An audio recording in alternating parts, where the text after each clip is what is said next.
আমার কাছে বাচ্চারা সবসময় খুবই সেন্সিটিভ, হ্যাঁ। হ্যাঁ, এবং বাচ্চাদের জন্য জিরো টলারেন্স যেটাকে বলে, যে ওদের কোনো ব্যাপারে আমি কখনো কম্প্রোমাইজ করি না। আমার কাছে এবং মামুনের কাছে বাচ্চারা হচ্ছে টপ মোস্ট প্রায়োরিটি। তো বাচ্চাদেরকে কখনোই পণ্য বানাবেন না। বাচ্চাদেরকে আপনাদের যে ফেসবুক পেজগুলো আছে, আমি যেটা সবাইকে সাজেস্ট করবো, আপনারাও কখনো দেখবেন না যে আমরা ইচ্ছাকৃতভাবে আমাদের বাচ্চাদেরকে আমাদের সামাজিক যোগাযোগ মাধ্যমে সামনে এনেছি বা আনি, বা কখনোই বলতে চাই না। এই কারণ হচ্ছে তারা কোনো পণ্য না। হয়তো ফেসবুকের পেজগুলো বা ইউটিউবের চ্যানেলগুলো আপনাদের প্রফেশন বা আপনাদের জীবিকা অর্জনের জায়গা। সেই জীবিকা অর্জনের জায়গা আপনাদেরটা আপনাদের কাছেই রাখবেন। ছোট মানুষকে আসলে পুঁজি করে কখনো কোনো বিজনেস করে। এই যে আমরা আজকে দেখেছি ক্রিম আপা গ্রেফতার হয়েছে এবং সে একজন তার বাচ্চাকে নিয়ে আসলে ভিডিও বানিয়েছে, এবং বাচ্চার সাথে যে এই টাইপের আচরণ করা উচিত কিনা, এবং অবশ্যই না, কখনোই না, কোনোভাবেই না, এটা কোনোভাবেই একসেপ্টেবল না, কোনোদিনও না। আপনি যেই হন না কেন, হ্যাঁ, আপনার সন্তান হচ্ছে আপনার কাছে টপ মোস্ট প্রায়োরিটি, এবং আপনার সন্তানকে আপনাকেই প্রোটেক্ট করতে হবে। সেখানে আপনি রক্ষক হয়ে যদি ভক্ষকের ভূমিকা পালন করেন, সেটা তো একেবারেই আনএক্সেপ্টেবল। এবং আমার মনে হয় যে বাচ্চাদের উপরে যারা অত্যাচার করে, ইভেন স্কুলে যখন আগে একটা প্রচলন ছিল যে বাচ্চাদেরকে মারা হতো বা বকা দেওয়া হতো, আমি সেই তখন থেকে যখন ওই আইনটা চালু হয়েছে যে বাচ্চাদের উপর কোনো রকম অ্যাসল্ট করা যাবে না, তার আগে থেকে আমি এর প্রতিবাদ করেছি, এবং তখন থেকে আমি এই আইনের সপক্ষে দাঁড়িয়েছিলাম যে বাচ্চাদেরকে কোনোভাবে কোনো রকমই মেন্টালি, ফিজিক্যালি বা কোনো অবস্থাতেই হ্যারাস করা যাবে না। এবং প্যারেন্টসের দায়িত্ব হচ্ছে বাচ্চাদেরকে রক্ষা করা।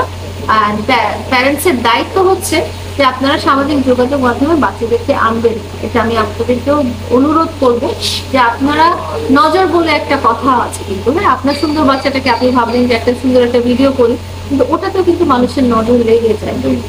এই জিনিসটা কখনো করবেন। এবং আমরা দেখেছি আসলে আপনি একজন কন্টেন্ট ক্রিয়েটর, আপনি একজন লায়লা, সে বিভিন্ন ভিডিও বানায়, সে আপনার ওই সে যে টাইপের ভিডিও বানায়, অনেক টাইপের আমরা দেখেছি সে তার পার্লারে কিছু মহিলাদেরকে নিয়ে, মানে সে ক্রিম মাখে উল্টাপাল্টা ভাবে। এটার জন্য আসলে এটা কি মনে করেন, এবং একজন কন্টেন্ট ক্রিয়েটরের জন্য আর একজন কন্টেন্ট ক্রিয়েটর খারাপ হয়, সে যে ভঙ্গিতে ভিডিওগুলি করে, আসলে এগুলো উচিত কিনা?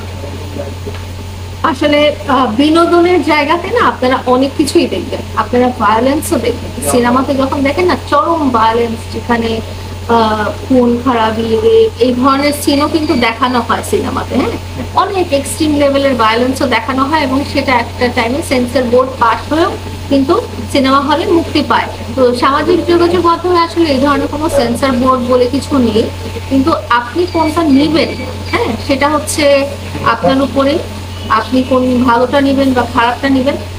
এবং যারা কন্টেন্টও বানাবে তারাও, তাদের কাছে তো অপশন অনেক আছে, বিনোদনমূলক ভিডিও করার অপশন অনেক আছে, যেটা মানুষের জন্য ঠিক না খারাপ সেটা আপনি গঠন করাই উচিত। আসলে এই যে খারাপ খারাপ যে কন্টেন্ট সে বানায়, সে খারাপ বলতে সে মুখের অঙ্গে সে তার কালার দিয়ে, এবং সে তার বাচ্চাকে নিয়েও টুইটার আগে অনেক বাজে ভাবে যে ব্যবহারগুলি করে, আসলে আপনার কি মনে হয় এই যে কন্টেন্ট ক্রিয়েটর যে উল্টাপাল্টা যারা ভিডিও, তার জন্য সেন্সর হওয়া উচিত? এখন এটা তো আপনার গ্লোবালি করতে হবে। আপনি সিনেমার জন্য সেন্সর বোর্ডটা কিন্তু গ্লোবালি আছে, সেটা শুধু বাংলাদেশেই না, পৃথিবী জুড়ে আছে। এখন সামাজিক যোগাযোগ মাধ্যমটাও ইউনিভার্সাল কিছু কমিউনিটি গাইডলাইন আছে, কিন্তু হ্যাঁ, এমন না যে একেবারে কমিউনিটি গাইডলাইন ছাড়াই একটা ফেসবুকে অনেক কিছু আপনারা পোস্ট করতে পারবেন না। আপনারা চাইল্ড ভায়োলেন্স পোস্ট করতে পারার কথা না, অ্যানিমেল অ্যাবিউজ এটা পোস্ট করতে পারার কথা না, অ্যাবিউসিভ ওয়ার্ড এগুলো পোস্ট করতে পারার কথা না, কমিউনিটি গাইডলাইনের মধ্যে আছে।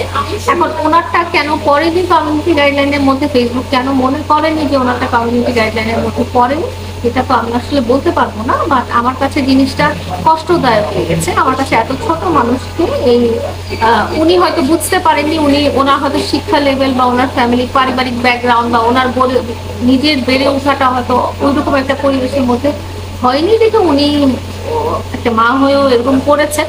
বাট ওনার কিছু কথা শুনে আমার মনে হয়েছে যে না, উনি মনে করেছেন যে মা হিসেবে তার পারিবারিক জীবনটা এবং সামাজিক যোগাযোগ মাধ্যমে দেখানো জীবনটা আলাদা। উনি যেটা বলতে চেয়েছেন আর কি, যে উনি ব্যক্তিগত জীবনে বা পারিবারিক জীবনে উনি হয়তো অন্যরকম মা, কিন্তু কন্টেন্টের খাতিরে উনি বাচ্চাকে ইউজ করেছেন, বাট আমার মনে হয় যে বাচ্চাকে আসলে ব্যবহার না করা উচিত। এই যে দেখেন আপনি সুস্থতা যোগ্যতা বললেন, আমরা দেখুন কিরি মাপা থেকে শুরু করে সিদ্ধি যে চুরি করে ভাইরাল, সেটাও একজন তার পিছনে মানুষ দৌড়ায় আসলে, তার পিছনে এইটা নিয়ে কি করণে যে শিক্ষণীয় কোনো ভিডিও না করে অশিক্ষণীয় ভিডিও করে? সবসময় যে ভিডিও শিক্ষণীয় হবে এরকমও কিন্তু নাও হতে পারে। আপনারা দেখবেন যে অনেক রকম কন্টেন্ট হয়, হ্যাঁ, এন্টারটেইনিং অনেক রকম কন্টেন্ট হয়, সবখানেই যে আপনাকে কিছু শিখাবে সেটা না, এবং সবকিছু থেকে যে আপনি যে শুধু শিক্ষাই নেবেন সেরকম না। আপনি বিনোদনমূলক নিতে পারেন, আপনি ধর্মীয় নিতে পারেন, আপনি সামাজিক দায়বদ্ধতা নিতে পারেন, অথবা শুধু ফানি হাসলাম হ্যাঁ এরকমও নিতে পারেন। এখন তাদের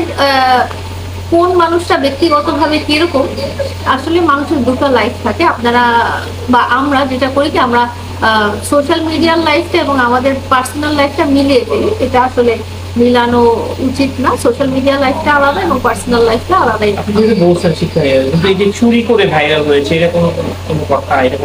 এটা তো আসলে ওই যে বললাম না যে আপনি যদি মনে করেন এন্টারটেইনমেন্ট, হ্যাঁ, এই চুরি করার ব্যাপারটাও কিন্তু আপনি সিনেমাতে দেখবেন, হ্যাঁ, বা নাটকে দেখবেন। নাটকেও কিন্তু চোরের একটা ক্যারেক্টার থাকে, সিনেমাতেও চোরের একটা ক্যারেক্টার, মার্ডারের একটা ক্যারেক্টার থাকে, রেপিস্টের একটা ক্যারেক্টার থাকে, সেখানে ভয়াবহ ভায়োলেন্স দেখানো হয়।